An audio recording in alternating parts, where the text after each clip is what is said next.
soon. So if you have friends who weren't able to come today, you can direct them to either to me or Alexis, who's back there, our adult services librarian, or to the library's YouTube page. Also, there are some handouts in the back, and you have some handouts on your tables. Those were provided by the presenters. So if you don't have that information, grab it. We are going to do this program in 2 parts this morning. So first we're going to have our friends from Lacy, Katzen speak, and then we're going to take a break so you can use the restroom or grab some coffee and donuts, and then we will have Christine speak about long-term care planning. So without further ado, I'm going to let our speakers formally introduce themselves. Again, thank you very much for coming, and after the program, if you have any questions for me or Alexis about the library or about future programs, please see us. And I'm sure the attorneys here would be happy to assist you too down the road should you need their assistance.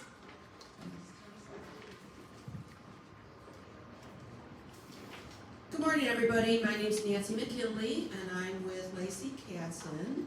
And we're going to start the presentation with estate planning basics for everybody. And I hope everybody can hear me. I'm usually good at yelling, so. All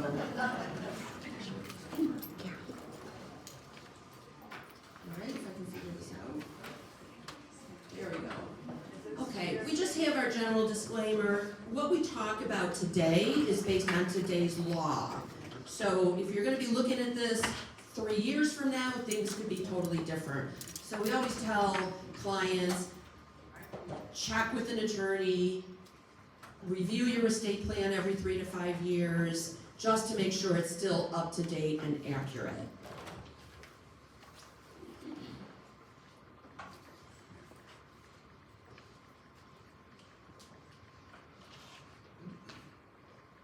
All right, I'll skip past this. We're going to be talking about healthcare proxies, living wills, powers of attorney, and last wills and testaments.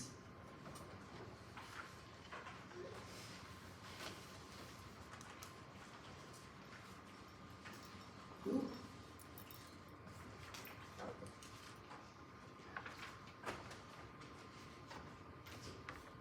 right, I think I'm going the wrong way here. There we go. All right, now we figured out the remote. Okay, so we're going to start with healthcare proxies. Healthcare proxy is a document that you can name an agent who can make healthcare decisions for you if you can't. It is a document that has to be witnessed by 2 individuals.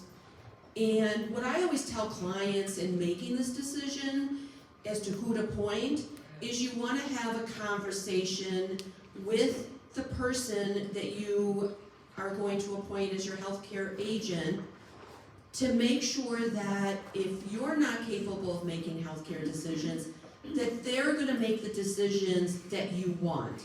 So if you want the plug pulled, if there's no hope of getting better, you want to make sure that your agent has the ability to do that. I always try to throw some stories in here so I can remember probably about 15 years ago sitting in the dining room of a client, and husband and wife, I'm in the middle there at both ends of this long table, and the husband was hesitant about naming the wife because he thought she was going to pull the plug too soon. So just, you want to make sure that that if you become incapacitated and you can't make those decisions, that the person isn't going to back off and say, no, I don't want to do this. The healthcare proxy can also have living will provisions in it. That's a directive as to what you want. If there's no reasonable expectation of recovery, you're not going to get better, do you want to be put on a ventilator? Do you want feeding tubes? Or do you want just comfort care? So you want to think about, again, who's going to be able to make that decision for you? You can only name one person at a time. I've had clients who have come in and I want to name both my children. Well, if both your children are not going to agree on a course of action, then it's like not having one, because then the hospital or the doctor's not going to know who to look to. The healthcare proxy only kicks in if a doctor determines that you're not capable of making those decisions. If you don't have a healthcare proxy, New York sort of has a version as to who can make those decisions for you, and that's the second under New York Public Health Law 2994, that section of the law. And it basically gives a list of people who can make those decisions. That would be, if there's a guardian involved, it could be a guardian, a spouse, a child over the age of 18, parents, brother or sister, or a close friend. Okay, those may not be the individuals you want, so you're better off having a healthcare proxy to do that.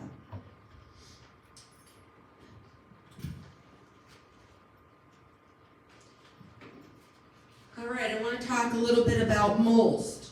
So a healthcare proxy is who's going to make those decisions for you. A MOLST document, or medical order life-sustaining treatment, is a document you fill out with your doctor. Typically, it's bright pink. Typically, it's a document that's filled out if you look to a person and you would say, I would not be surprised if that person dies in the next 6 months. So somebody with a chronic illness in a nursing home, or late-stage cancer, a MOLST form is going to put in writing exactly what that person wants as far as DNR orders, do not resuscitate order, do not intubate orders, what type of drugs does this person want, does this person want a feeding tube? So it can be very broad or very narrow. It can be effective in a hospital setting, in a hospice setting, in a home setting, or a nursing home setting. And I always tell clients, with regards to the MOLST form, if you have a MOLST, you should really have it on you all the time. There are electronic versions of it now. I think they're coming out with everybody having my chart, depending on what, which system you're involved in. It can be electronic, but you want to make sure, don't put it in a drawer if you have this at home. Put it on, are we okay over there?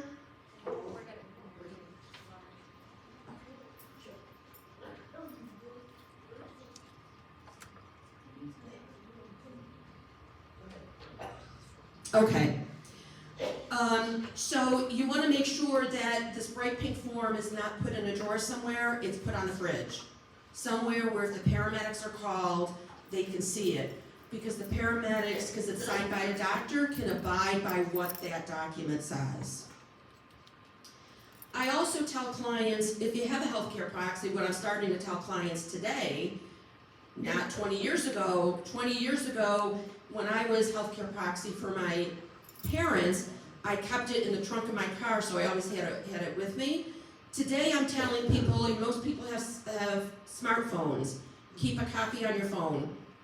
Make sure your agents have a copy of it in case it has to be produced at any point in time.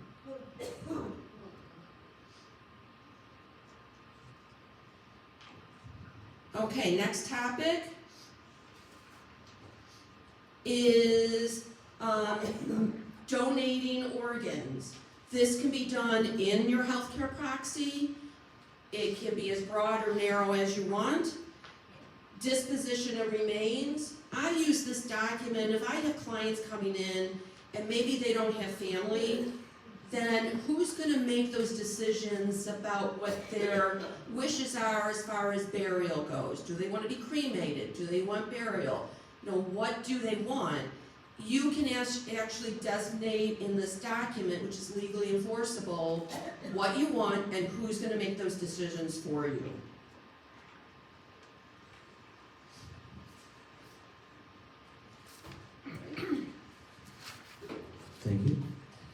My name is Nathan Shoff. Oh, yes. Disposition of remains. What is legal? Can you bury could I bury my wife on our property? I don't believe that's legal.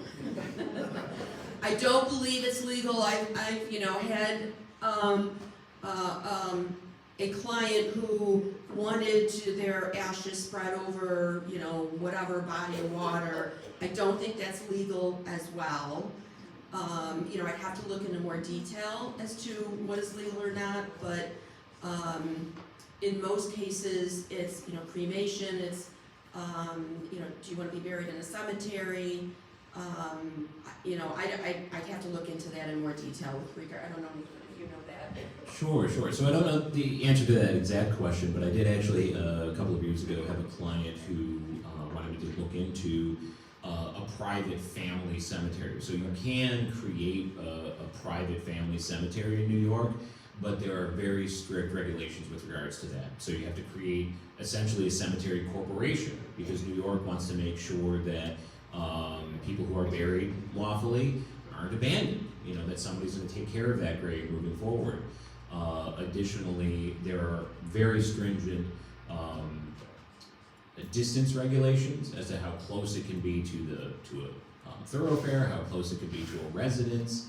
I think in this case that I recall offhand, the land had to actually be segregated out from the residential land, because the other thing too, just from a practical perspective, I doubt that many people would want to buy a house someday that people are buried all around.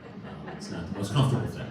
So the short answer is maybe, but there's some very significant regulations in New York with respect to where a person can be interred and so forth. So good question. Do those things change if the person is cremated? For instance, could you bury her ashes on our property? So an even shorter answer is, as my partner mentioned, most likely no. However, there's also the practicality of, if ashes are scattered in a place on a private land, unless you invite the county sheriffs, it's unlikely that anybody's going to know. Yeah. So there's the practical and then the legal. And we can only advise you with respect to the legal, but you make your own decisions on the practical. My name once again is Nathan Shoff. I'm an attorney, also with Lacy, Katzen. Yes. I just have on the healthcare proxy. Are they good forever? My husband had one done in 1999, but I had surgery, so I updated mine, but I never updated his.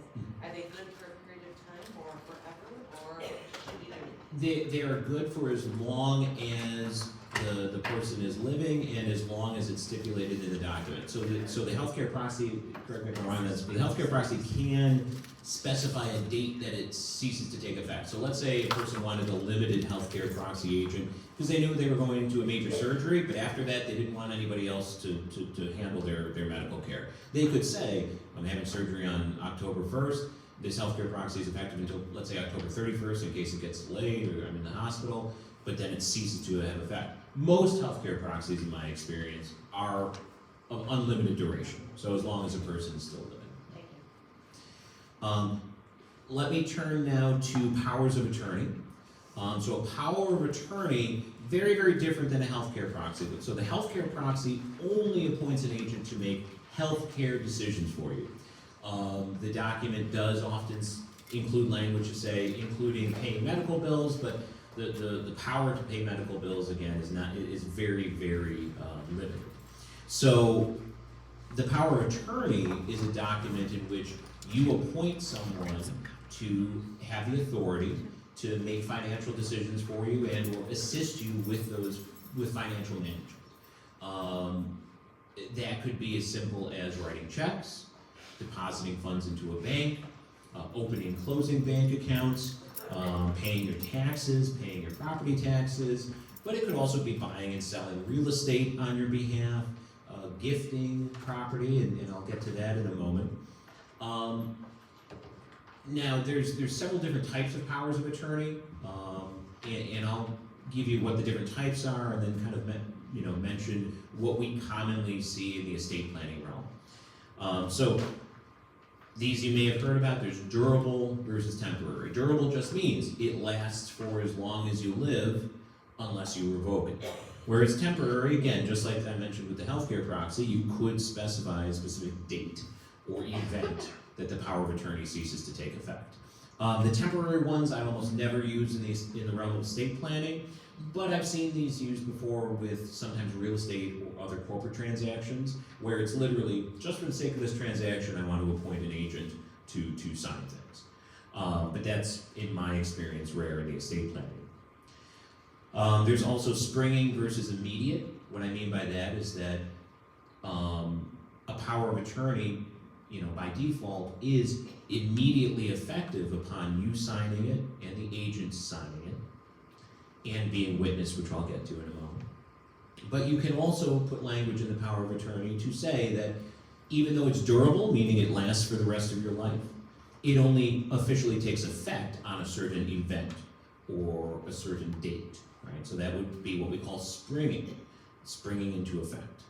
And in terms of estate planning, I don't often recommend springing powers of attorney because it can be sometimes awkward and difficult for the agent to use that when the time arises to need to use it.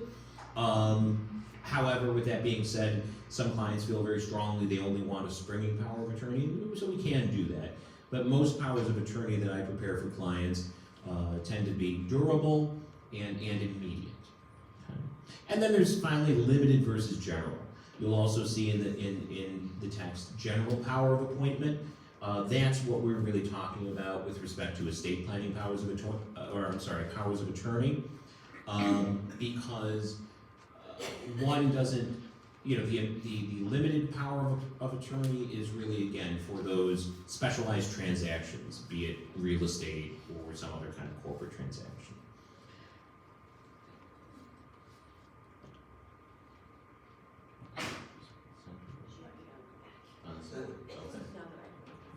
Thank you. Okay.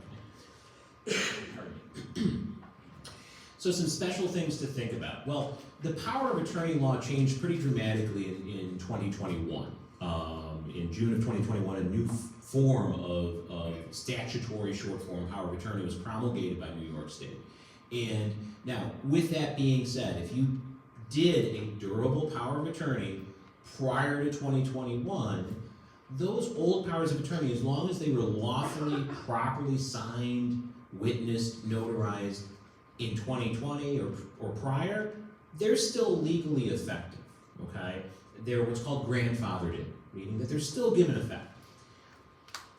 I have been cautioning clients that come to us that if they have an older power of attorney, it's not a bad idea to update it now, only because I mentioned earlier the legal versus the practical. Legally, powers of attorney that were lawfully executed prior to June of 2021 are still effective. However, practically, the farther away we get from June 2021, banks, brokerage houses, other financial institutions are going to start saying, well, this isn't the form that my boss said I have to use. This isn't the form that we got in a presentation last year, and it can be confusing. And again, it's my aim is always to minimize confusion and frustration for our clients. So if you are otherwise updating your estate plan, looking at it every 3 to 5 years, as my partner Nancy mentioned, it's not a bad idea to also look at updating that power of attorney if you did one prior to June of 2021. Another thing to point out is that it's very important to include specific powers to allow your agent to gift property or transfer your property. Now you might say, well, why would I want somebody else, be it my spouse or my child, to be able to transfer property? Well, Christine is going to speak more about this in the second half of the presentation, but it's very, very important to provide that power to your agent for long-term care planning purposes.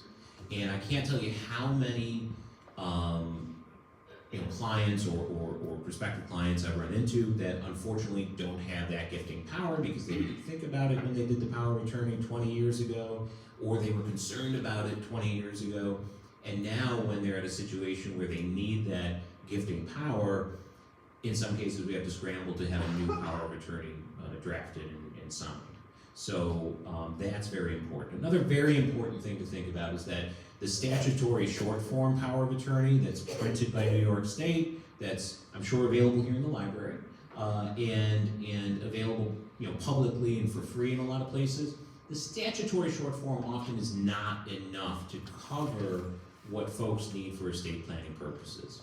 And the reason why I say that is that, again, commonly I see this issue arise where banks or other financial institutions might put up roadblocks to clients when they need to do certain things for long-term care planning or just basic estate planning that they want to do, because the power of attorney doesn't include some specific authorization, right? So it might have banking powers, but it might not have the power to add a beneficiary onto the bank account, right? Which might be exactly what the parents want or what the principal of the power of attorney wants, but it's not spelled out. So whenever ourselves or any other great attorneys prepare powers of attorney for clients, it's imperative to include modifications. So kind of the free basic POA forms that you can find for free typically are not enough from an estate planning perspective. And very briefly, because again I know Christine will probably talk more about this, the downside to not having a good power of attorney, not having a sufficient power of attorney, is if you need in the future somebody to assist you with financial matters, or really manage full-time your financial life because of an incapacitating illness, if you don't have a thorough power of attorney, a good legally valid power of attorney, then sadly the alternative is that your loved ones may have to go to court to get a formal court guardianship order for you. So that can be very onerous and frustrating. So again, a good power of attorney is definitely imperative. Let me turn this back over to Nancy to talk a little bit about intestacy. I'm sorry. On power of attorney, if you have a spouse that is capable of paying bills and bills and checkbooks, whatever, but he is old also, you also have another person like a daughter or a son on there. Absolutely. So that's actually a great point. Unlike the healthcare proxies, powers of attorney, you can have co-agents, and certainly you should have backup agents. Always advise people to have backup agents, but you can have co-agents as well. Now, one of the things that I'll also caution with co-agents is that very recently, I've had a few different clients and banks mention to me, bank officers and managers mention, they're very hesitant to open accounts with co-agents that have to act together. So if you've got 3 kids named as co-agents, it's imperative, well, practically speaking, it's imperative that you authorize them to act separately, because some banks will refuse to open an account where they all have to sign together. So it's kind of a risk management thing for the bank. Okay, next topic is going to be, first, what happens if you die without a will, and then Nathan's gonna cover the will portion of it. So, dying intestate means you died without a will. Thank you.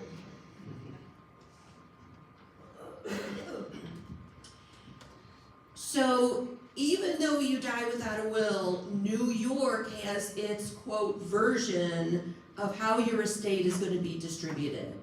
And when we say estate, it doesn't necessarily mean everything you own, because if you have a life insurance policy or an IRA with beneficiaries on it, it's going to go to those individuals or charity.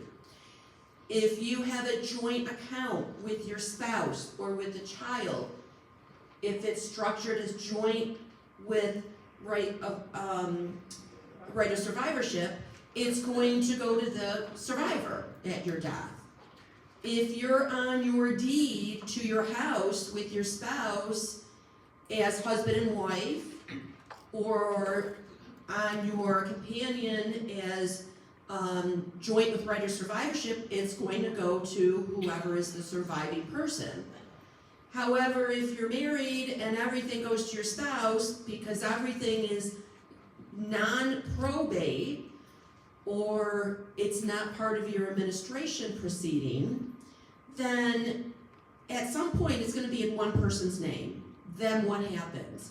We look to 4-1.1, and I've had clients who have come in and said, well, everything's going to go to my spouse anyway. Not necessarily. If you have a spouse and you have children, then your assets that are in your name only will not all go to your spouse unless it's under $50,000. It's going to go to spouse gets first $50,000, and then the rest is divided among your spouse and among your children if you have children. If you don't have a spouse and children, then it potentially could go to parents, it could go to siblings, it could go to cousins. So that may not be what you want. There are also, when I talk to clients who have had a loved one predeceased, there also are some assets that automatically go to a surviving spouse. That statute's not mentioned here, but that is a vehicle. It could be a small bank account under $25,000 that you don't even need to do anything through the courts. You can just go, your surviving spouse, you can close out a bank account in a deceased spouse's name and take those funds. However, this may not be what you want. So then you have to look to a will. And I'll turn that over to Nathan. Thank you. And that next slide just showed, and you have a copy of it with your materials, just showed, what are the different potential consequences of dying without a will. And again, it could be that, without a will, the law does not provide for a significant other. You might have a beloved life partner of 20, 25, 30 or more years, and if you're not legally married in New York, they are legally entitled to nothing if you pass away. And I've seen that, and it's really sad. Same thing, you might love stepchildren, but if those stepchildren are not legally adopted by you, they also receive nothing in intestacy. Same thing with friends, and especially also charities, in organizations that you care about. That's what's really important with respect to needing a will. So a will. So wills are governed by Estates, Powers, and Trust Law 3-2.1, and a will is really a written directive as to who you want to be in charge of your estate after you pass away, and how you want your property distributed. It can be and is as simple as that. Now there's a lot more that goes into it, but that's really the key. Who do you want to be in charge? That's what we call your fiduciary or your executor. In some states you might see it referenced as being the personal representative of the estate, okay? So, and that's should be somebody that you trust to be decent with money management. They don't have to be, a bank or a licensed, financial professional, but should be somebody that is trustworthy with money. I will say also that they should be somebody who has no felony convictions.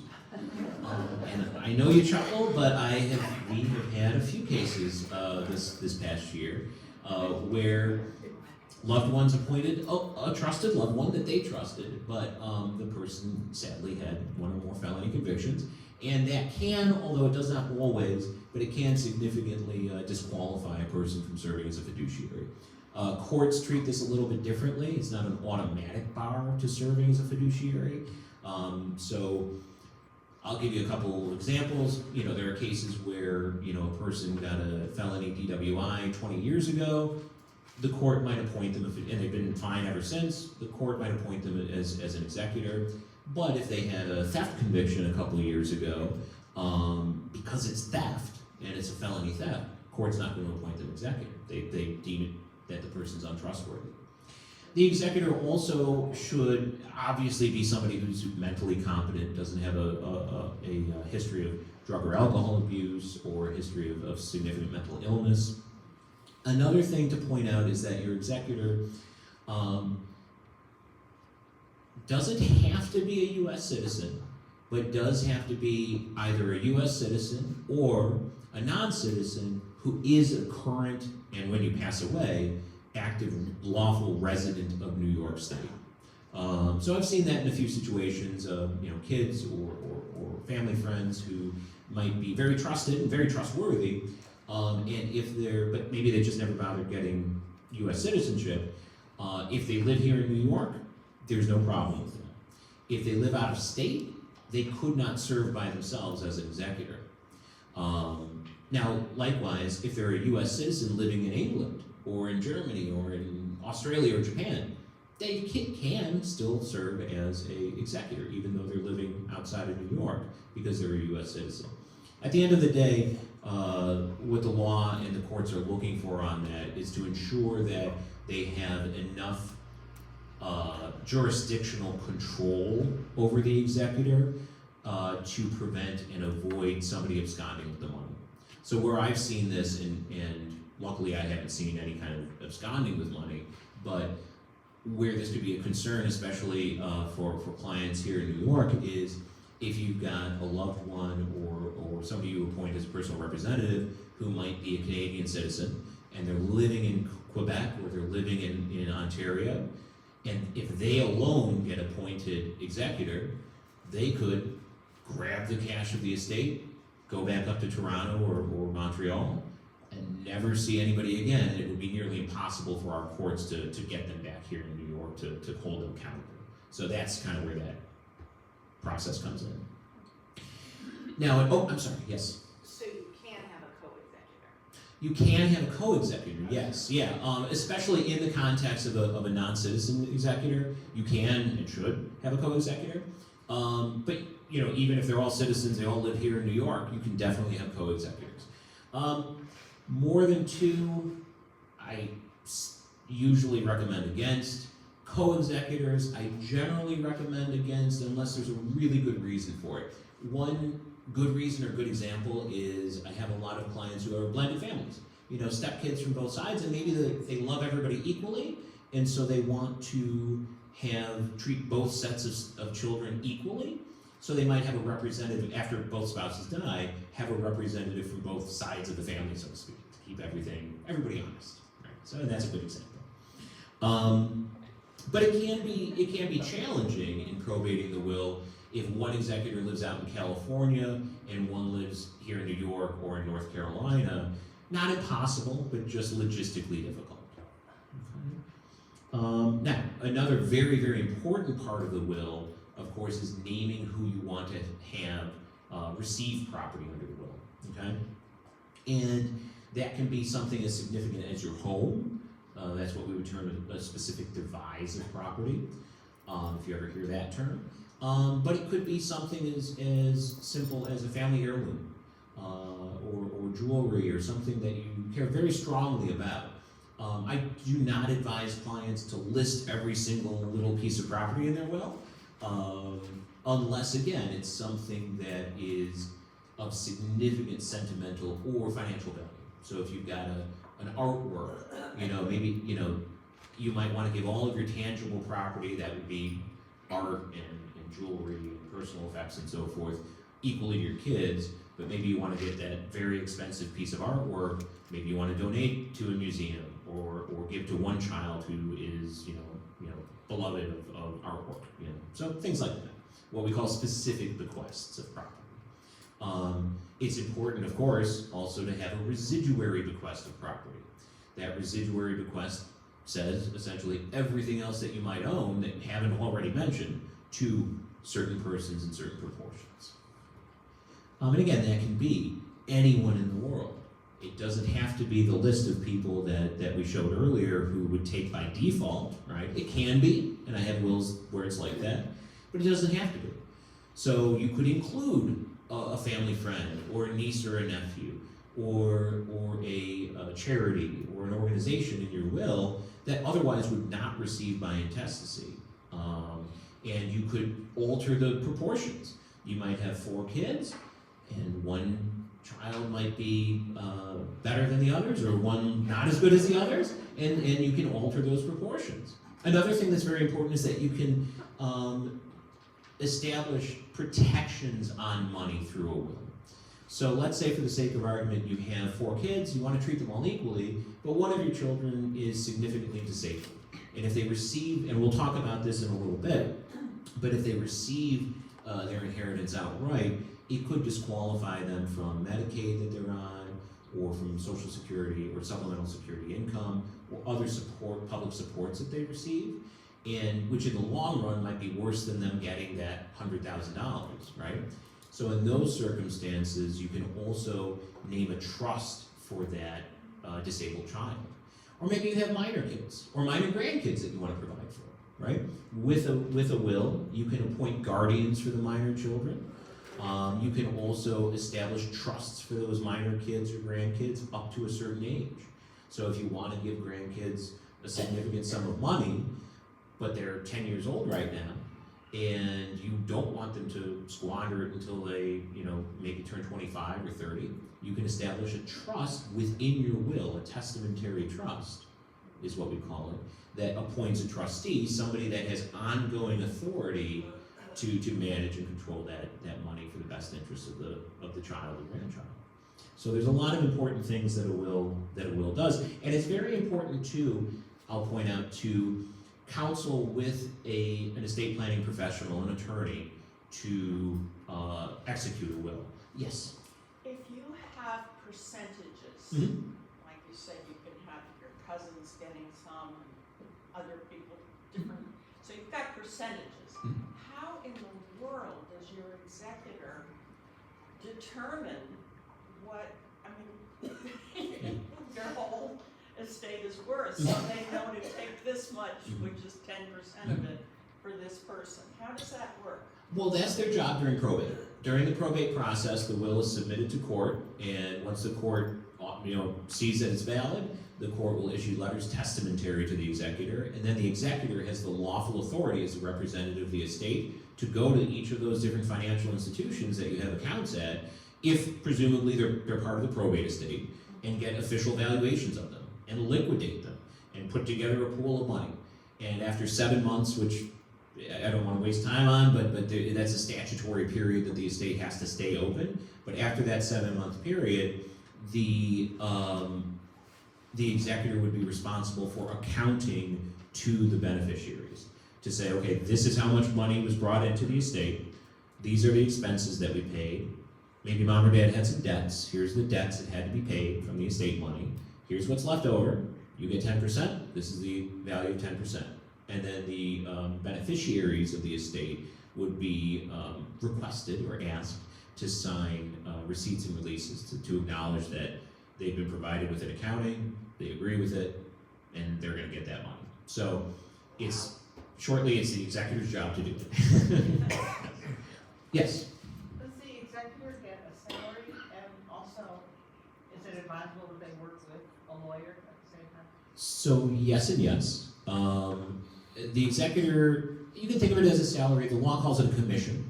It's based on a percentage of the value. It's a percentage of the value of the estate, and the percentage varies depending on the overall value of the estate. Like a salary, it's taxable income. So some executors, if you're the sole beneficiary at the end of the day, I would say don't take that because you're getting the money anyway. But if you take a commission, you'll have to be taxed on some of that, on that commission, right? And similarly with small estates with multiple, beneficiaries, it depends. Working with an attorney, we do typically advise that you work with an attorney on the estate administration, especially if it's more complicated than one account. If mom or dad plumped everything into one giant bank account, I might say that's pretty easy, but probably get through it yourself. But for anything more complex than that, it's good to have an attorney's advice. I wonder if there's a problem if the executor lives in New York State, but has been named executor by a relative who lives in a different state, say New Jersey. It's not a legal problem. Depending on what kind of assets they have, it might not even be a practical problem. I think the practicality that I mentioned before would be, if there's a bunch of real estate in New Jersey that the person in New York has to keep traveling to New Jersey to sign contracts or deeds or to get, arrange for tenants in or things like that, that can be logistically challenging.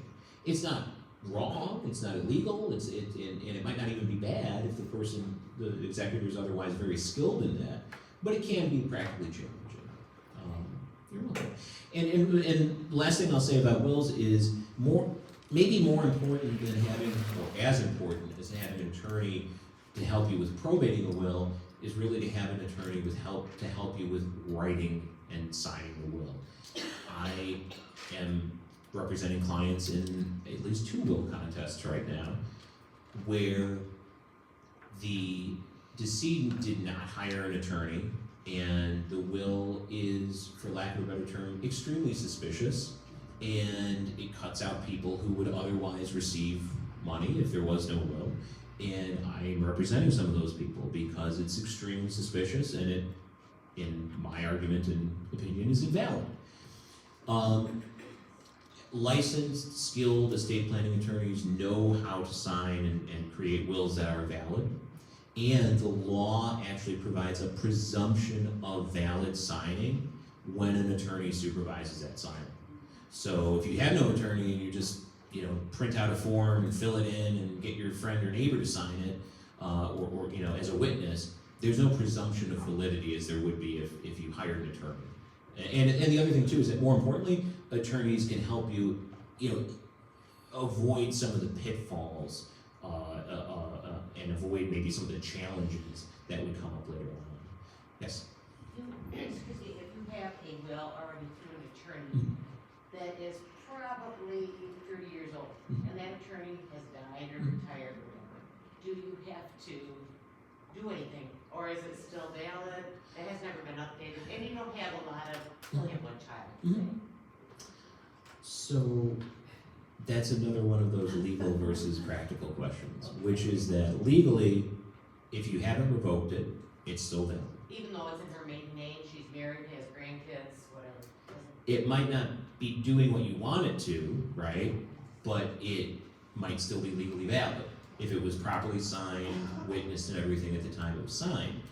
So that is an interest. So practically, if name is changed, now there's grandkids, maybe they want to appoint one of the children as executors when the child was only 2 years old the last time the will was done, those are things that we definitely recommend for updating them, absolutely. Let me move on to the next topic. We just have a few more topics to go through. And the next one is, I want to mention revocable living trusts. So why would you want to do a revocable living trust? So what is one, and why would you want to do it? Well, briefly, a revocable living trust is a form, think about it almost like a will that you create during your lifetime that you put property into, and then after you pass away, the trust administers the property like a will. The reason for doing that is to avoid the probate process altogether, right? Whenever you probate a will, you have to submit the will to the surrogate's court, and then those people that we listed in EPTL 4-1.1 would have an opportunity to challenge it if they wanted to challenge the will, as I just said I'm doing with a couple of clients. So if there are beneficiaries or people that you want to cut out, and you know for sure that they're going to make a problem after you for your other kids or other beneficiaries after you pass away, if you put a trust together, that can minimize the need to probate your will. Now, again, I have to caution that it only does so if you actually transfer your property, your real estate, other accounts, brokerage account, cars, anything that you might tangibly own into the trust, then it can eliminate the need to probate your will. That's hard. Some folks don't put their cars in, or they forget to put certain assets in despite our recommendations. So I can't guarantee that it always avoids it, but it can minimize what's subject to probate, right? And the other benefit to that is that if you have real estate in multiple states, if you've got a family home in New Jersey, or your vacation spot in Florida and your home here in New York. Without a revocable trust, you would need to probate that will here in New York, because that's where your home is, here in New York, and then maybe an ancillary probate in Florida, maybe an ancillary probate in New Jersey. But if the trust itself, established in New York, owns all 3 parcels of real estate, you would not need to probate the will for purposes of transferring those parcels of real estate. And with that, I would like to turn it over to Nancy to talk about retirement accounts. Just a brief, we've mentioned the word probate, okay? Probate is the process through court to have your will approved by the court and your executor appointed. You know, I have talked to clients and they've said, well, what is probate? Isn't my will effective? Well, think of it this way. If you took your will or your executor to the bank, took your will and said, I'm the executor, give me the money. How does the bank know that's your last will and testament? They don't unless there's a court decree saying it is, and unless there's a letters testamentary, which are just your letters of appointment, appointing you. So, and the process of that is, we talked about if you die without a will, and all those individuals that would take of your estate if you don't have a will, those are the individuals that have to basically sign off on your will being probated. So another reason for doing a revocable trust is if we know it's going to be contested. And another reason is I'm working on an estate right now with close to 70 individuals who we had to put on notice. We had to get waivers from, some signed, some didn't. And in that case, I kept thinking, this would have been a perfect revocable trust. I've had a client who didn't have any, wasn't married, no children, no siblings, parents gone, distant cousins who she got maybe a Christmas card from. Those are the situations where a revocable trust is a perfect situation, a perfect instrument to use to avoid probate. Retirement accounts. Just briefly, retirement accounts, you want to make sure you have beneficiaries on your retirement accounts. I can't stress that enough. You want to make sure not only, I always push for contingent beneficiaries as well, because I have had spouses, one dies, they don't switch it over, and that person never goes back and changes the deceased spouse's name. If you have contingent beneficiaries and that spouse pre-deceased, it's going to go to their contingent beneficiaries. Versus having it go into your estate, which is the worst possible situation, because you could have a $500,000, $1 million IRA, and that has to be paid out in 5 years. Okay, and that is income taxable to the estate and potentially to the beneficiaries if the income gets passed out to the beneficiaries during that time frame. So prior to the Secure Act in 2020 being implemented, if you named a beneficiary, no matter who it was, they would get a stretch on distribution. So that means you named your child and they're 40 years old, they didn't have to cash in and liquidate that IRA. They could take it in increments over their life expectancy. If they're 40, it could be a 40-year payout, 45-year payout. When the Secure Act was passed, they changed that. So a spouse still gets that stretch, and some other eligible beneficiaries get that stretch, but typically children do not, okay? A child has to take it over a 10-year period, which could mean a substantial amount of income every year that they have to take it out. Still better than the 5-year rule of not naming anybody.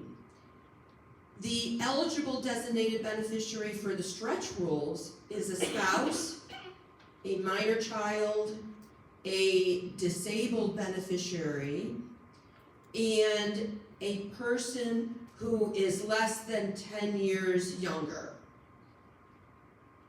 can receive a stretch.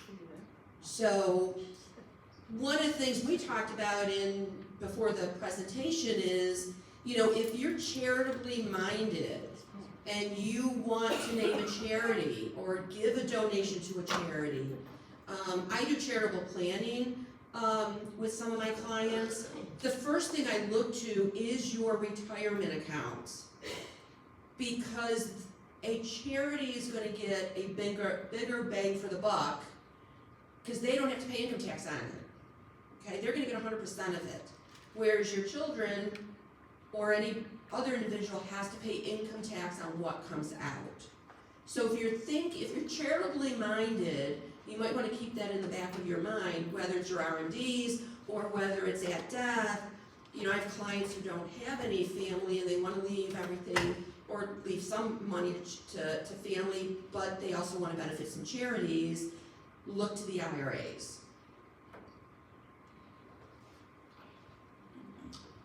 Can I ask a Mhm. question? You said minor children. Yes. What about minor grandchildren? No. Nope. And I think the minor children, it's only stretched until they are no longer, yeah, 21, yeah. Yeah, I remember when the Secure Act first came out, I was a little confused by that. Thinking, Yeah, well, that's any like- minor, but Yeah. no, it's only specifically minor children. Yeah. Now, I want to leave a couple minutes for questions, but I just want to touch briefly on what we call special needs planning. So, as I alluded to earlier, if you have a loved one who has some kind of disability, and a disability that requires them to need significant care, whether it's nursing home care, in-home care, or perhaps they live in a group home, and they're on Medicaid, SSI, or some other needs-based services, then there's certain things that we need to keep in mind when we're planning ahead to take care of those folks, right, that we love. Now, some clients have told me, oh, my son or my daughter, they're in a nursing home, they have a traumatic brain injury, they're never going home, I'm just going to leave them nothing. You can do that. You can do that. But instead of doing that, what you could also do is establish, whether in your will or as a living trust, you can establish what we call a supplemental needs trust. There's two big kinds. One is a third-party supplemental needs trust, which could be in your will or freestanding, that is, you create a brand new trust document, and that enables you to provide, you and others really, anybody else, other family members, friends, to provide money into the trust that can be used to supplement but not replace the disabled individual's public services. So because of that, there's certain very strict limits to that, right? You can't pay for their food or their housing or their medical care if it's otherwise covered by Medicaid. But you could pay for things like if they needed a computer or a brand new TV, or in some cases a car or clothing. So there's lots of different things that can be used for, and so they get some benefit from the money without it disqualifying them. Now, one thing to bear in mind too is that it's very important to understand where your loved ones are with respect to disability. So just being diagnosed with a disability, maybe being on SSDI, Social Security Disability Income, would not necessarily require a supplemental needs trust, right? So a lot of folks are legally disabled, unable to work, but that doesn't mean that they receive Medicaid or other needs-based supports. So a person who has SSDI, theoretically, they could inherit $1 million, but still be legally disabled and unable to work, and they won't lose their SSDI. They won't lose their insurance or anything like that. But if they're on Medicaid, SSI, food stamps, Section 8, those types of things, if they receive sometimes more than $2,000 in their name, they lose their eligibility. So depending on the amount that they are receiving versus the amount that they're allowed to receive would really in many cases recommend for doing a trust. The big difference between the third-party supplemental needs trust and the first-party supplemental needs trust is that the third-party supplemental needs trust, that is something that you do in your will with your money, not the applicant's money, not the disabled person's money, you can specify if there's money left over, where it goes to. Maybe your loved one's siblings, if they have children of their own, their children, etc. Whereas the first-party supplemental needs trust is one that's created with the person's own money, the disabled person's money, and that has to go back to essentially New York State, the county, to reimburse it for any kind of social services expenses that have been incurred during that disabled person's lifetime. Where I see this most often is in cases where a disabled person is either disabled because of a personal injury accident, or while they're disabled and receiving services, they suffer a personal injury accident, and then as part of the settlement, there might be the creation of a first-party supplemental needs trust. So again, it doesn't disqualify them from their benefits. They can still receive some additional services to make their life more enjoyable. But in the first-party context, that money has to go back to New York if there's any money left over. And I'll turn it back to Nancy for just a couple. Oh, sorry. Could you just tell us, does a will override a trust? Interesting. That is a great question. And the other part of the question is, are there any downsides to a revocable trust? So two very different questions, and I'll try to answer them both thoroughly but also expeditiously. So downsides to a revocable trust, honestly the only downside is it's just a little bit more work and frankly attorney expense to establish it and to get your property into it. After that, there's not really any downside. So there's a little bit of extra work and maybe a little headache for you at the outset, but that can save sometimes substantial headache, as Nancy indicated, when you pass away. So you're saving your executor, your fiduciary, your trustee some time and headache later on, but you're incurring a little bit of that time and headache and expense now. That's the only downside. On your first question, there is no yes or no to that. And the reason why is this. Absent specific language, just saying I want this asset to go over here in my will does not override a trust if the trust owns the asset. Think of the trust almost like a business, right? So if the LLC, if the business owns your house, if you put in your will, I want my house to go to so-and-so, it doesn't necessarily change what the business, contract or the articles of organization say to do with that house, right? So that's what a trust is like.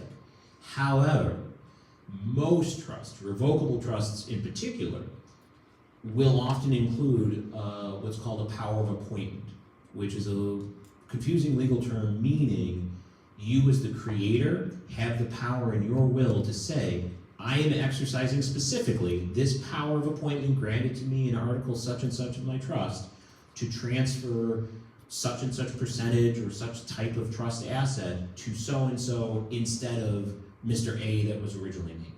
So most wills you can exercise a power of appointment over trust assets, but absent that specific exercise doesn't just saying, oh, I want everything to go to person B instead of person A that was named in the trust, wouldn't have that effect. Does that make sense? Yes, and could you clarify the difference for me between a revocable and an irrevocable?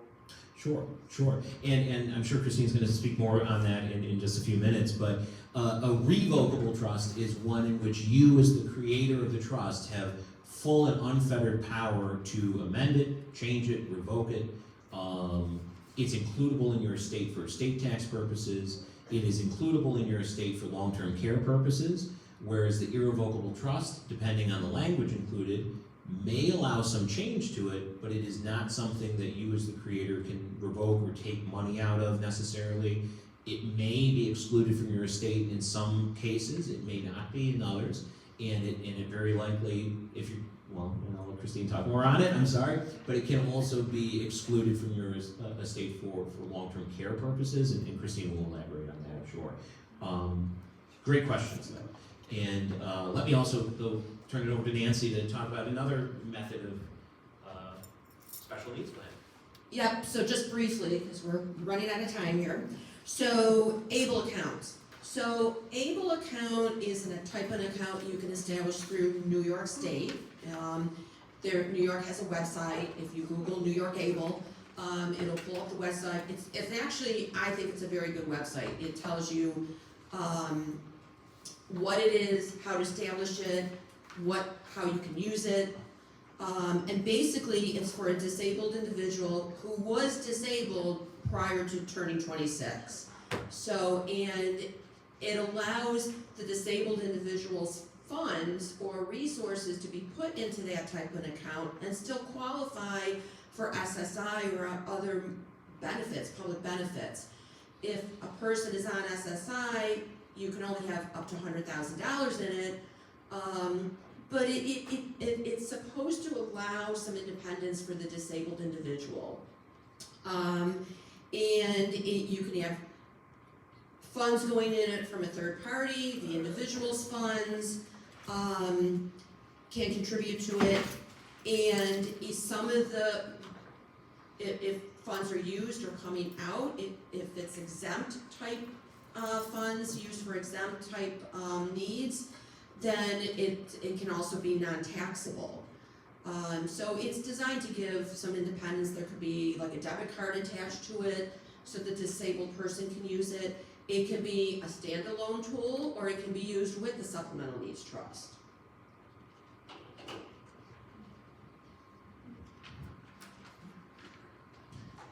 And then finally, the last thing that we'll touch on very briefly is estate taxes. And this will be extremely brief because if you're like 99.8% of Americans, you will have no estate tax worries in your life. Now, I do have clients that have estate tax situations.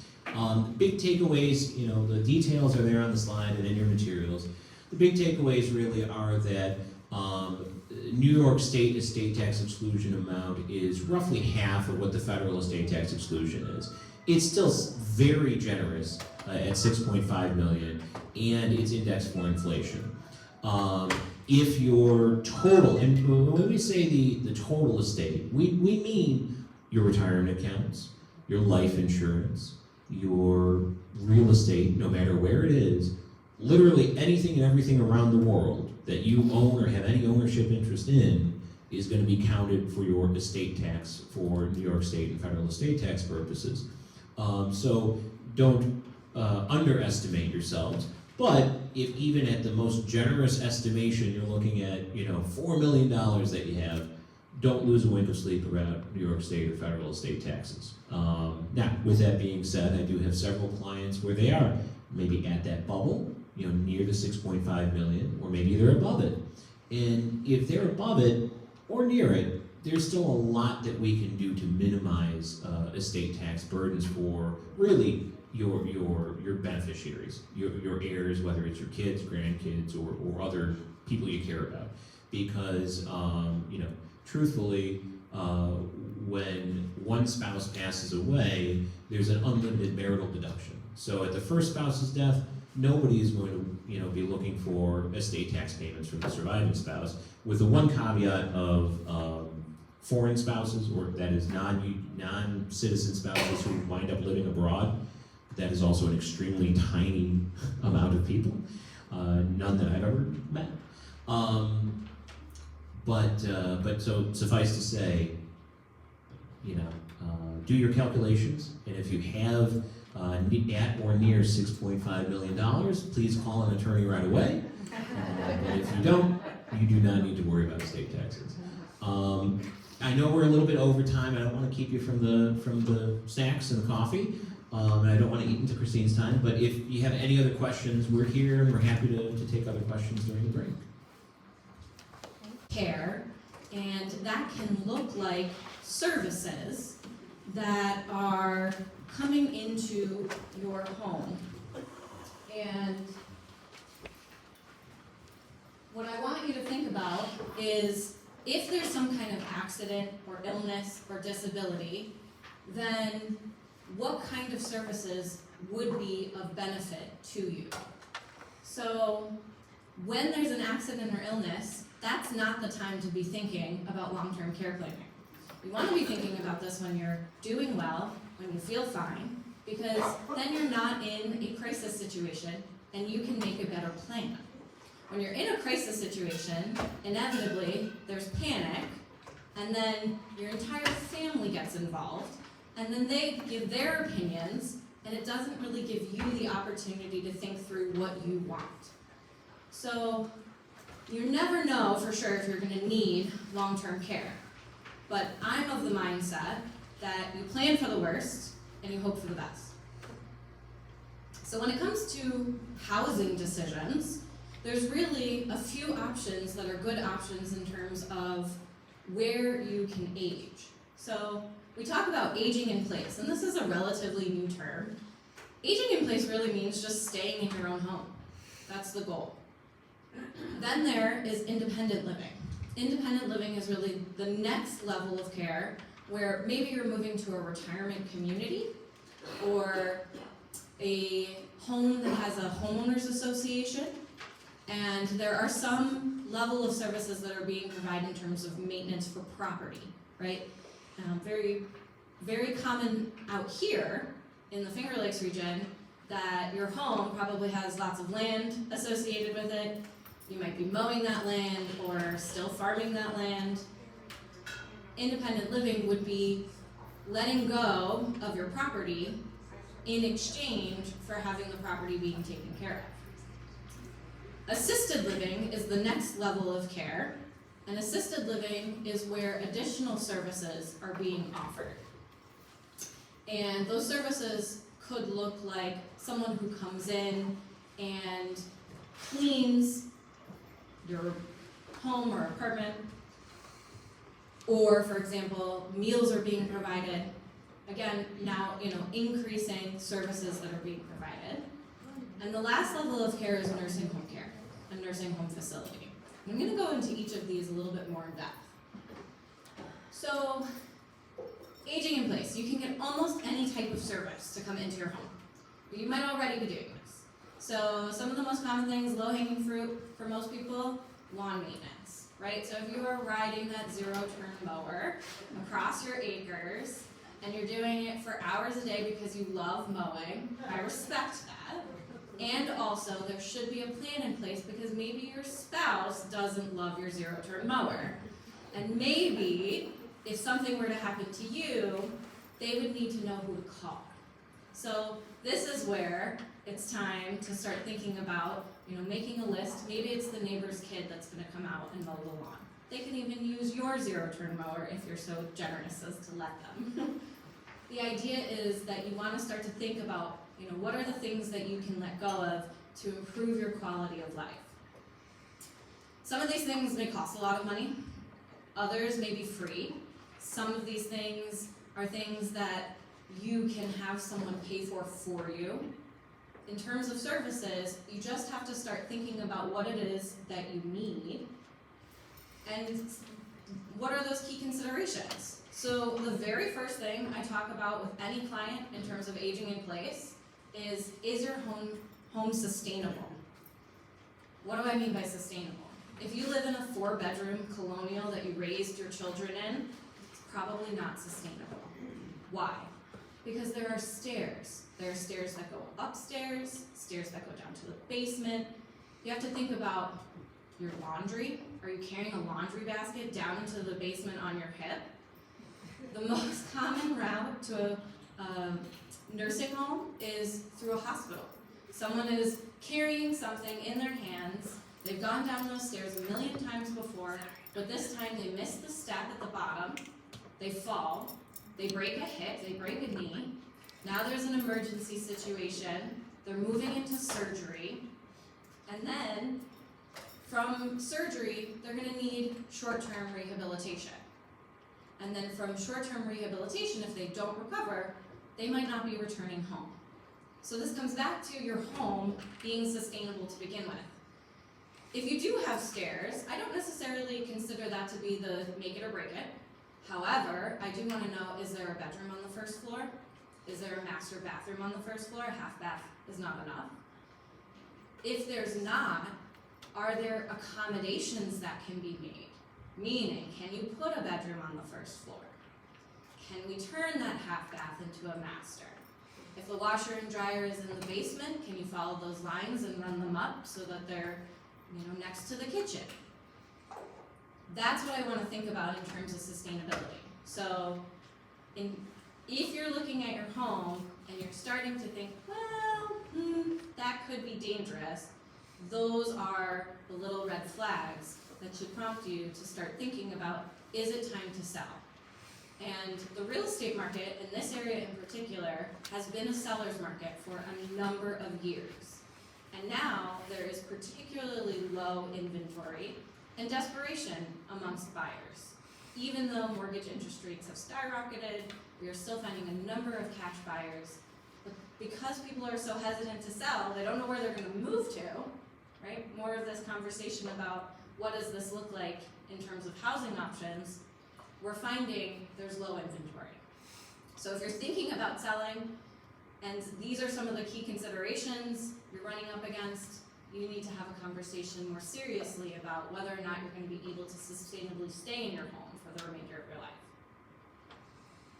Other things to think about. Do you need help with chores, right? So I mentioned the lawn mowing, but it could also look like house cleaning. It could look like laundry. These are services that you can hire out. Someone will come in and take care of these few tasks.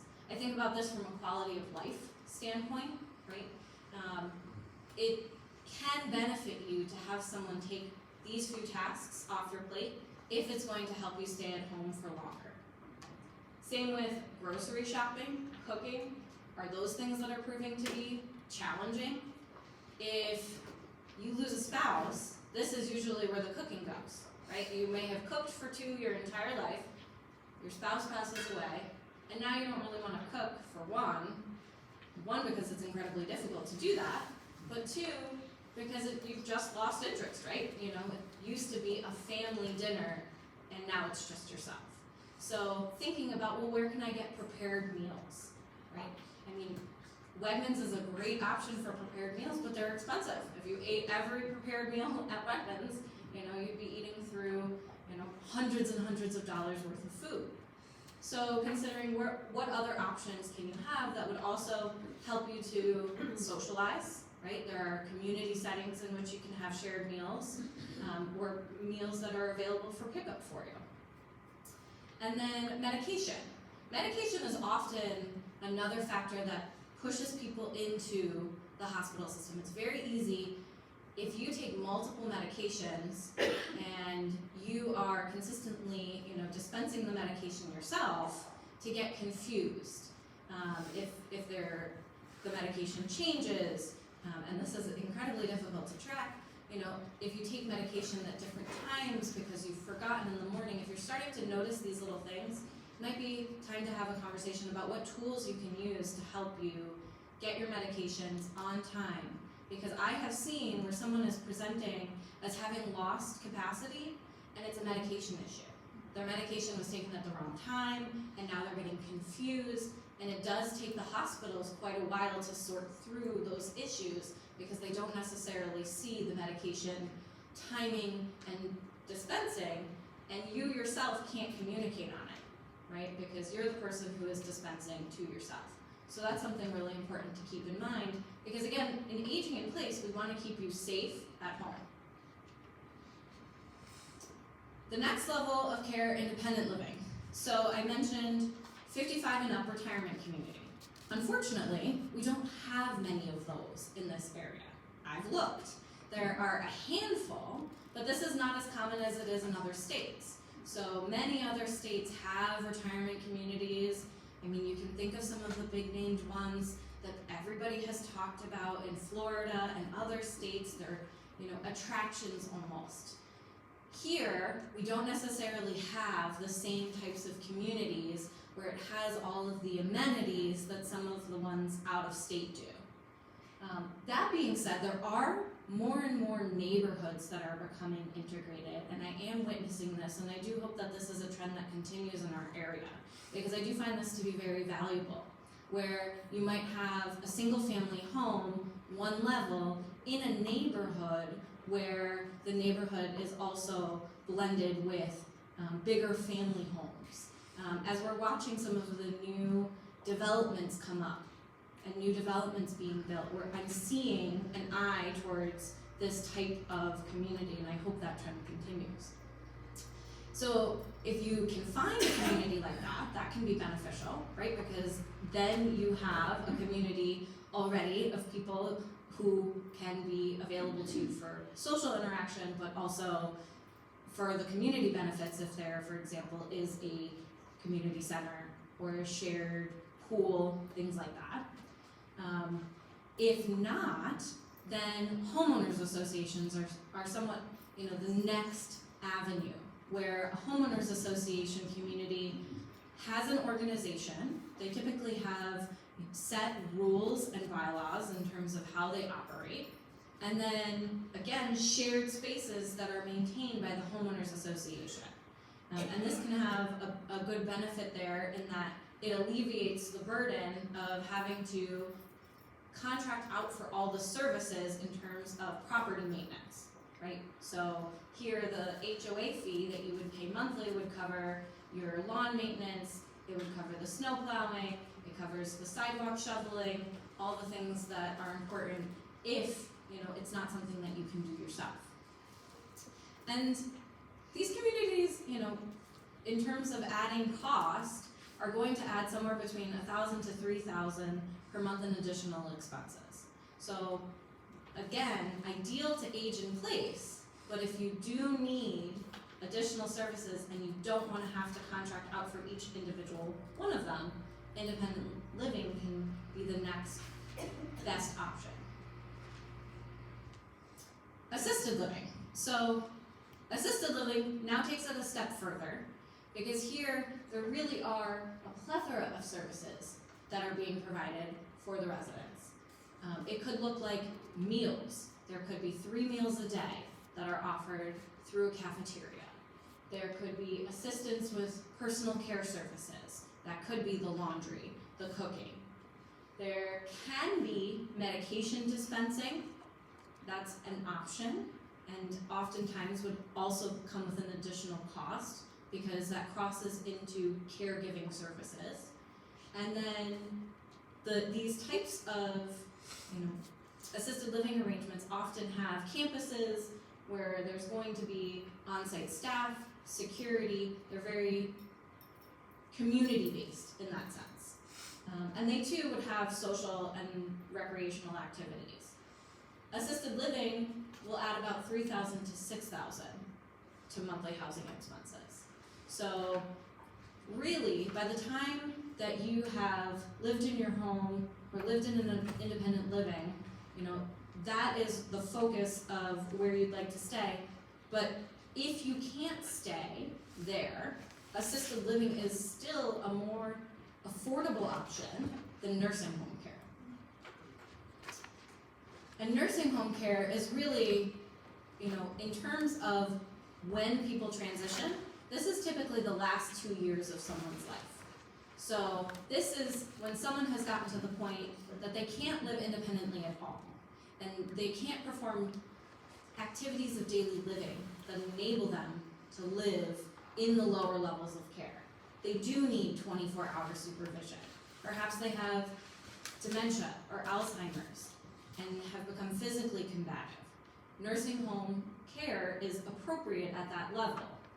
Unfortunately, what I'm finding is that due to financial constraints, people often have to jump levels of care, meaning that they were living at home and were doing so until there was an event, that hospitalization, short-term rehab, and then they have to move straight to nursing home care.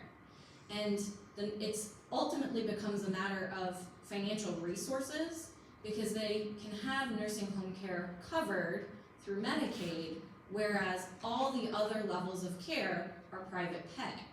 And I think that's really unfortunate, because I think it creates an inequity in the system, in the sense that if you could have gone into independent living or assisted living, you most likely would have been more comfortable, you'd maintain more autonomy, and ultimately it's the financial resources that's driving you to a nursing home, which may not really be the most suitable place for you. You may be able to be more active and independent than a nursing home will allow you to be.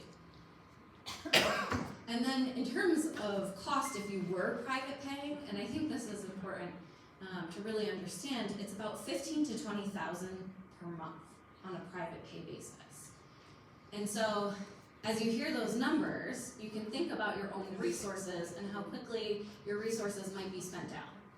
And that's where long-term care planning really comes into effect. I want to draw a big distinction here because I think the terms are often confused between Medicare and Medicaid. So Medicare is your health insurance. Everyone who is over 65 receives Medicare. In fact, you have to sign up for Part A and Part B, and most often you might have some kind of supplemental insurance. For example, if you're retired from a long-standing company, you might have, as part of your retirement package, a supplemental insurance through Blue Cross Blue Shield or Aetna. That would be part of your Medicare. Consider this is health insurance, right? And ultimately, when we're talking about health insurance is covering things like your hospital visits, it's covering your medication, it's covering rehabilitation. However, it does not cover long-term care. And I think this is where people often get confused because Medicare, health insurance, and then long-term care seem to be so related, right? In the sense that a hospital and a nursing home are very similar settings, but there is a distinct difference in terms of who is the primary payor. And so when it comes to nursing home care, you can privately pay, or you can apply for Medicaid. And Medicaid requires both a resource and an income test to qualify, which means that when you submit a Medicaid application, you are detailing all of your finances to the Department of Social Services on the application so that they can make sure that you do actually qualify. So it's not guaranteed. If you are over-resourced, then you would need to create a plan in order to qualify for Medicaid. So this is where long-term care planning comes into effect, because we don't know if you're going to need any of the advanced levels of care in terms of nursing home care. And the goal is not to go to a nursing home. The goal is really to plan to stay in your home for as long as possible, as safely as possible, bring caregivers in to support you, but have a plan in place in case you can't stay at home. There's some factor we can't anticipate, and maybe it's that dementia or Alzheimer's diagnosis, where your spouse can no longer care for you, and now you need to move to that higher level of care. Then you're prepared.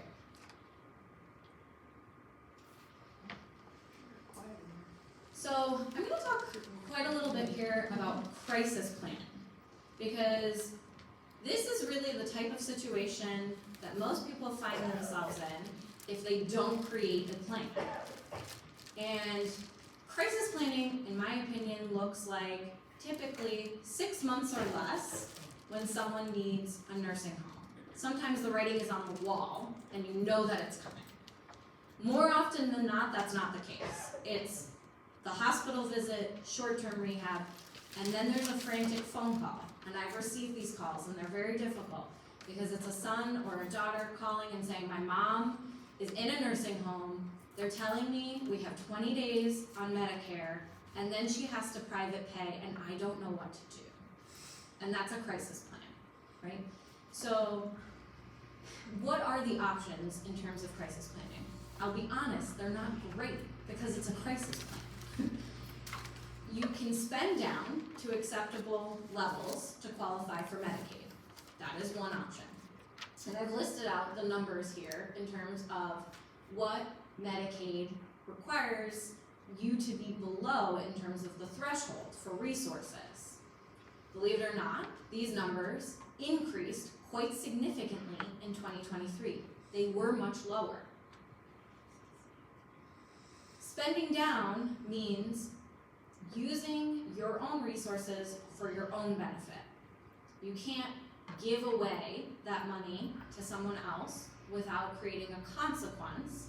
The consequence from Medicaid's standpoint is that they're going to penalize you dollar for dollar how much you've given away through a calculation in terms of what they consider to be the average cost of nursing home care in our region, and then dividing it out over the number of months that you would have been able to privately pay for those services, but no longer can because you gave away your resources.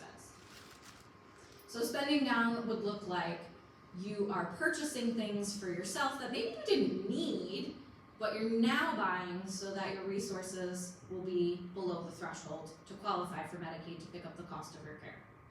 So that is an option. The other option is a strategy that is effectuated by attorneys called note and gift planning. And this strategy is very complicated in the sense that it requires a very close review of all of your resources and income to create a formula for both gifting and loaning your assets. So I explained that the gift has a penalty period consequence. That still applies in this note and gift strategy, but the note portion of the strategy is being leveraged to help cover that penalty period. So the first step is basically that you would gift up to 50% of your assets to an individual. Most often this would be an adult child who is financially responsible and very trustworthy. Also follows directions quite well. If you don't have one of those, the strategy definitely will not work. The second half of the strategy is to loan that same individual up to 50% of your resources and document that loan with a note. Now there's very specific rules. You know, this is not something that you could effectuate yourself. Even amongst attorneys, there is a small subset of attorneys that do this type of planning. It's a very detailed work. And they will document this loan with a note and create a repayment period that is equal to the penalty period that Medicaid would calculate for the gift that you've already made for the first 50%. So just to give an example, let's say all the numbers worked out in terms of the gift. You were going to have a 10-month penalty period. Your loan dollars would be divided out so that it would be repaid over the same 10-month penalty period. And then at the end of the note and gift planning, what would end up happening is you would qualify for Medicaid, and then they would pick up the cost of the care in the 11th month. This, in my opinion, is the most stressful way to go. One, because you've already allowed for the situation to occur. People are not thinking clearly when their mom or dad is in the hospital and they're now just stepping into the conversation of their finances, which I find is all too often the case. We aren't having these conversations soon enough because in our culture we don't talk about money. And we certainly don't talk about health, and we certainly don't talk about death.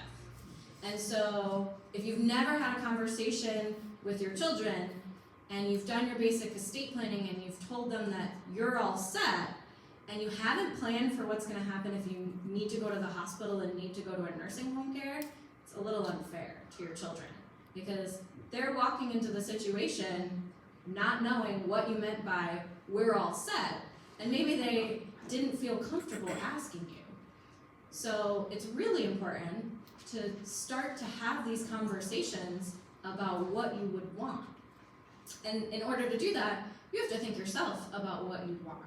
So I have no objection if you're living on your 40-acre farm and you intend to live there until the day that you pass. That's your plan. That's a fine plan as long as we put the other pieces into place to protect what your plan is. So, advanced planning, in terms of long-term care, you have to really understand the context. Now, we've talked about your basic estate planning documents. You just heard an overview about how you need a living will and healthcare proxy, a power of attorney, a last will and testament, potentially a revocable living trust if that's appropriate for you. I agree with all of those things. I think that those are the basic steps that you need to be taking. And then we can do some additional thinking about how we eliminate the need for probate and have your assets transfer automatically. And the reason for this is because of estate recovery. When it comes to Medicaid being the primary payor for long-term care, when you sign that Medicaid application, there's a sentence where you give Medicaid the right of first recovery against your estate. Meaning that if you own your home, joint spouse, one spouse passes away, second spouse lives in the home until they need a nursing home, and then they were relying on their will to transfer that real estate to their children. When that estate is opened, and then their child is the executor of the estate, and they move to transfer the real estate, Medicaid can file a lien during the 7-month creditor period. In fact, Nathan mentioned this very quickly. There's a requirement that the estate cannot be closed before 7 months. That's because there's a creditor period. And that's where Medicaid can come in and they can file their lien. And they are doing this in these counties, in Monroe County, in Ontario County, throughout New York State. They are filing liens because this is where they are repaid for the services. So when people talk about New York State getting their money, and this is colloquially used as a catchphrase, I don't agree with the phrase. However, if you make an exchange, if you say to New York State, please pay for my services, New York State can say, yes, and please reimburse us at your death. And there's exceptions, and I've listed them here in terms of how assets pass with respect to liens, right? So New York State is conscientious. They're not trying to get the surviving spouse to lose their home. That's not the objective here. But they do want to be reimbursed for these services because these are very expensive programs. We can hear you though. Can you hear me now? So this is really important in my opinion to understand because the last will and testament is an important piece. I agree that everyone should have one. And also, if we can look at your assets and eliminate the need for probate by putting beneficiary designations, just like Nancy was talking about, retirement accounts, every single one should have primary and contingent beneficiary designations without question. We want to create a very sustainable plan. Keep going, okay. And in addition, we can also talk about an irrevocable trust. So revocable living trusts and irrevocable living trusts, as Nathan explained, are different. Irrevocable living trusts can help you protect your assets from the cost of long-term care. So when we talk about an irrevocable living trust, it's important to understand that on that Medicaid application, that there is a 5-year look-back period, meaning that Medicaid will require you to submit statements for 60 months prior to the date of your application. And what is Medicaid looking for in those statements? They are looking for transfers of assets that they can have trigger a penalty period. So from the standpoint that you gift, let's call it anything over $1,000 to one of your children, Medicaid will highlight that gift and ask you where that money went. They want to know if they can penalize you for gifts that you've made. And funding an irrevocable trust will trigger a penalty period. And so we need currently more than 5 years worth of time before you need a nursing home in order to fully protect your assets. And I caution every client that I work with, it is 5 years today. You're not grandfathered in if the year in which you apply, Medicaid now has a 7-year look-back period. It's 7 years then, and we need to run a 7-year look-back period. And historically, we have seen New York State move in the direction of lengthening the penalty period, the look-back period. So that could be on the horizon in the future. And in fact, is something that is being discussed as we talk about community Medicaid.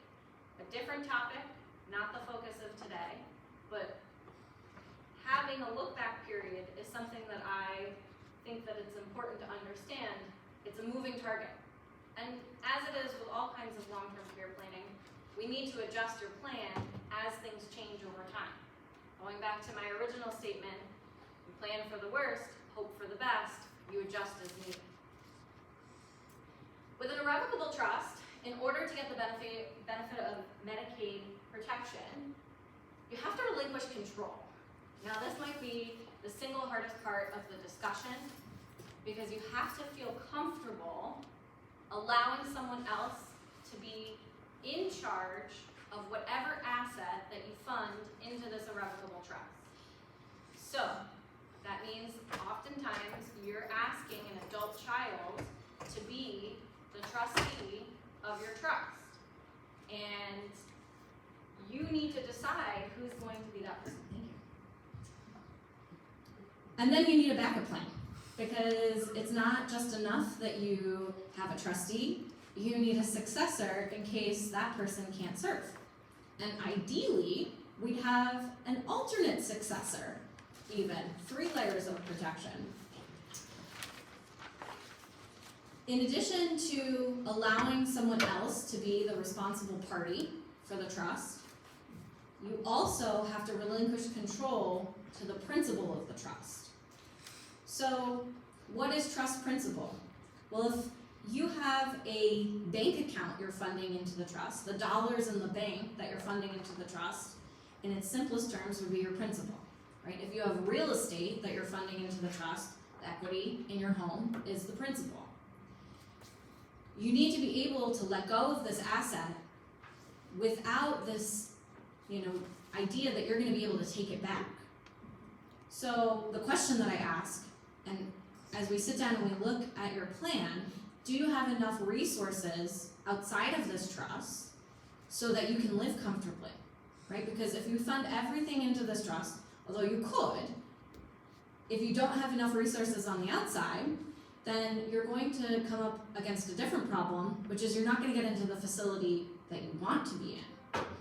Because it does benefit you to be able to privately pay or have enough liquidity to spend down to get into a higher quality facility in the area. So that's a big consideration. What do your resources look like? How are they being held? What types of accounts are they? Are they bank accounts? Are they retirement accounts? Are they Roth IRAs? We need to look at specifics in terms of resources to understand, does this work for you? Excuse me, can they take your IRAs?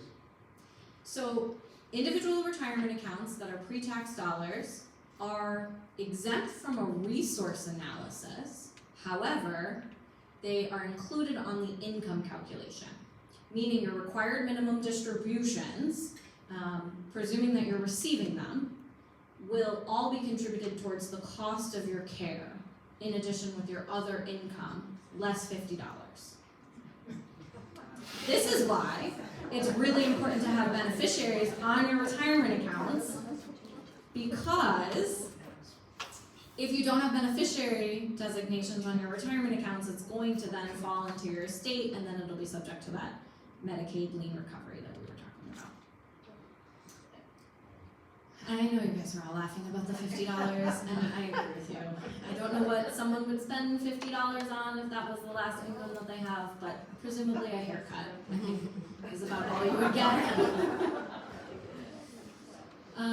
In terms of relinquishing control, the other piece, this is a benefit in my opinion, is that you are entitled to income that the trust generates. So if the trust is funded with your real estate, most likely you don't have any income unless it's a rental property in some way, shape, or form. If it were, then whatever rent was received would come through and be payable to you as the beneficiary of the trust. If you need higher levels of care, this is where I find this to be able to bridge that gap between aging in place and then nursing home care. If you fund the trust with your real estate, you can no longer stay at home. Your real estate needs to be sold. We would maintain its form in the trust, meaning your trustee, yes, would sell the real estate. They would take the sale proceeds, deposit it into a trust account to maintain its form, as opposed to paying it back to you, because paying it back to you would be distributing out the principal. And then, however it is then being held in the trust, it could be invested to generate income. That additional income can be used to offset the increase in your living expenses. What if it were gifted?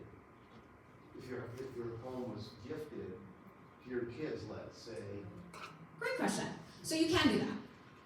Oftentimes, people have come to me and said, I'm just gonna deed my home directly to my children. The issue with that is that it doesn't offer the additional protections that a trust offers with respect to creditors, bankruptcy, and divorce. Meaning that your children have creditors that they didn't tell you about when you were doing your planning. And I'll admit, some parents do not know. I just recently had a client who came into my office and said, I think my child has a little bit of financial trouble.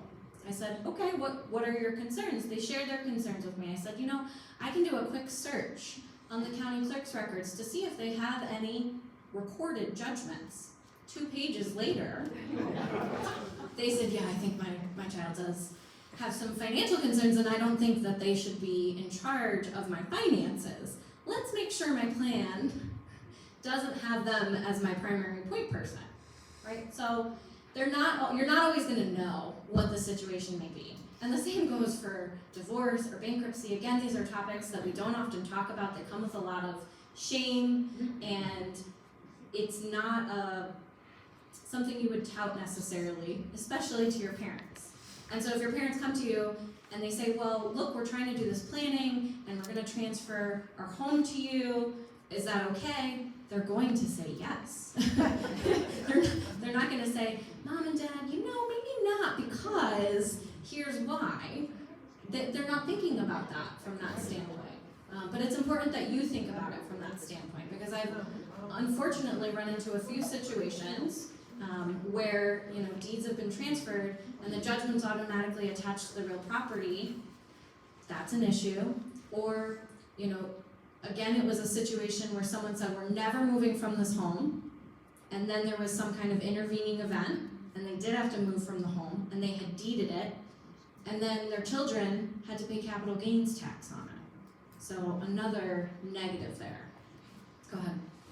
With the needing to qualify to get into a better quality, that piece, can that be paid by someone other than the person going to the nursing home? So can I pay for that for my mother? So that Yes. Yeah, okay, good. Yes. That's helpful. You would be very conscientious. You wouldn't gift it back, right? You would just pay separately, and those types of arrangements do happen. If you have only one sibling and you gift the home to them, and you have life use, so you decide you can no longer live there, is the advantage you get star exemption, but can you sell it later on if you want to and move to a Great question. Yes. living facility? So, to answer your question, you have to understand, so a life use is a front interest in the property. It's essentially a tenancy. In terms of real estate, it actually has a dollar amount value. It's also an IRS calculation. I have done this on real estate transactions for clients who have deeded their home to their children and reserved a life estate. A life estate is a diminishing value. It is based on your age, the IRS interest rate tables, and then ultimately the calculation produces a number, So let's say, and I'm just gonna use numbers as an example, if you had a $200,000 home and perhaps your life estate was worth $30,000, when the home was sold, you'd only be able to be entitled to the $30,000 without having to have your children gift you back the remainder of the resources. And from a gifting standpoint, the gift would be reportable because it would exceed the annual exclusion amount that's set by the IRS. So the IRS sets a number for 2023, it's $17,000 that you can gift without reporting. After you've crossed that threshold, you do have to report to the IRS that you've made the gift and then what the dollar amount of the gift is. And would the 7 or 5 year, Still applies. still? So it's the same, whether you deed it or you put it into an irrevocable trust, it's ultimately a gift that's being made at the time that the transfer is effectuated. So to talk a little bit more about the irrevocable trusts, these are some of the benefits that I find. It can be used to protect multiple properties. So you can fund your principal residence, you can also fund your seasonal residence, or you can pick one or the other. Sometimes, people will choose to fund, the family cabin into the irrevocable trust over their personal residence. And we would talk through why that might be appropriate in certain instances. Again, it all depends on your specific situation, what your resources look like, what's outside the trust, what are we putting in the trust, what are the values. We want to make sure that you have enough liquidity to be able to get into a good facility if you really needed one, and then, be able to spend down. So it can protect multiple properties, and that can cross state lines too. So if you have a property in New York and a property in Florida, again, you can eliminate that probate and ancillary probate by funding it into an irrevocable living trust. You, under the trust agreement, will continue to have that lifetime use. So just like the life estate, the trust, without calling it a life estate, creates one by saying you can live there permanently, seasonally. It's no change to your ability to live in the property despite the change of title ownership. And there's no change to the responsibility in terms of who pays for the taxes, who pays for the homeowner's insurance, who pays for any kind of mortgage, property repairs, and maintenance. They remain your responsibility. So if you were worried about shifting that burden onto your children, which technically would shift with a straight deed transfer, the trust agreement spells that out and says, look, you're not responsible, which often makes children feel more comfortable. They don't have to worry that they're gonna have to somehow cover, September school taxes.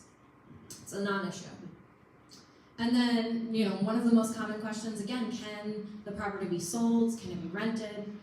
Can you buy more real estate? The answer is yes. You can do it all in the form of a trust. So the property can be sold, and if it is an inappropriate, situation for that 4-bedroom colonial, but you find that ranch level home, and it is appropriate for you to move into another home, then the trust can purchase that new home.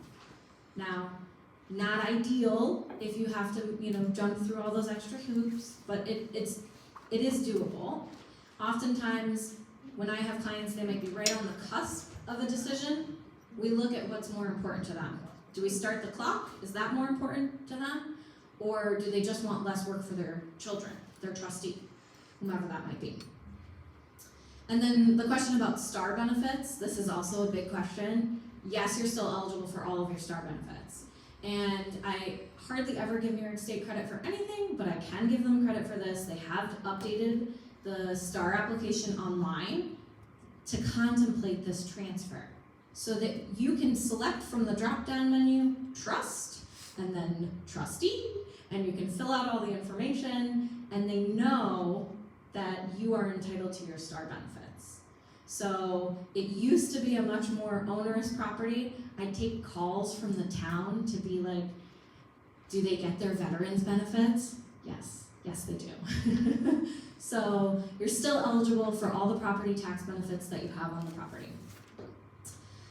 Your basis in the real estate, what you purchased the property for, is also preserved in this type of trust. And so in that instance where I was describing the deed transfer and then the property ultimately needing to be sold even though they thought they weren't going to be moved, and then there being capital gains to be reported and paid, here, we're not gonna run into that issue. It's preserved. So in my opinion, these irrevocable living trusts are very effective to protect your real estate. And oftentimes that's what I'm finding is the number one concern for people. What do I do with my real estate? How do I protect my home? How do I eliminate the need for probate? Because it's often a probate asset, especially when it's just jointly owned and then both spouses pass. So this would definitely be something to consider. If you're still living at home, you find your home to be sustainable, or you want to make your home sustainable, and we would talk through all of those considerations to make sure that you're fully protected. It's not appropriate regardless of that, though, if you just sell your house, then the owners have to make up the difference, or do I have to make up the difference? From the start, Yeah, from the start.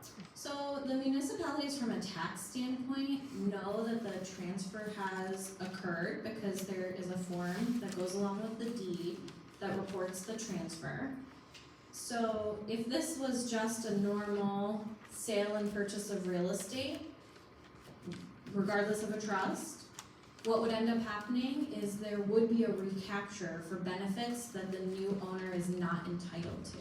So this does happen typically on the county bill, actually, where, you know, a property closes, someone was receiving, for example, wartime veterans benefits, and then the new owner is not a wartime veteran, they will calculate from the date of transfer and recapture. I think that answers your question.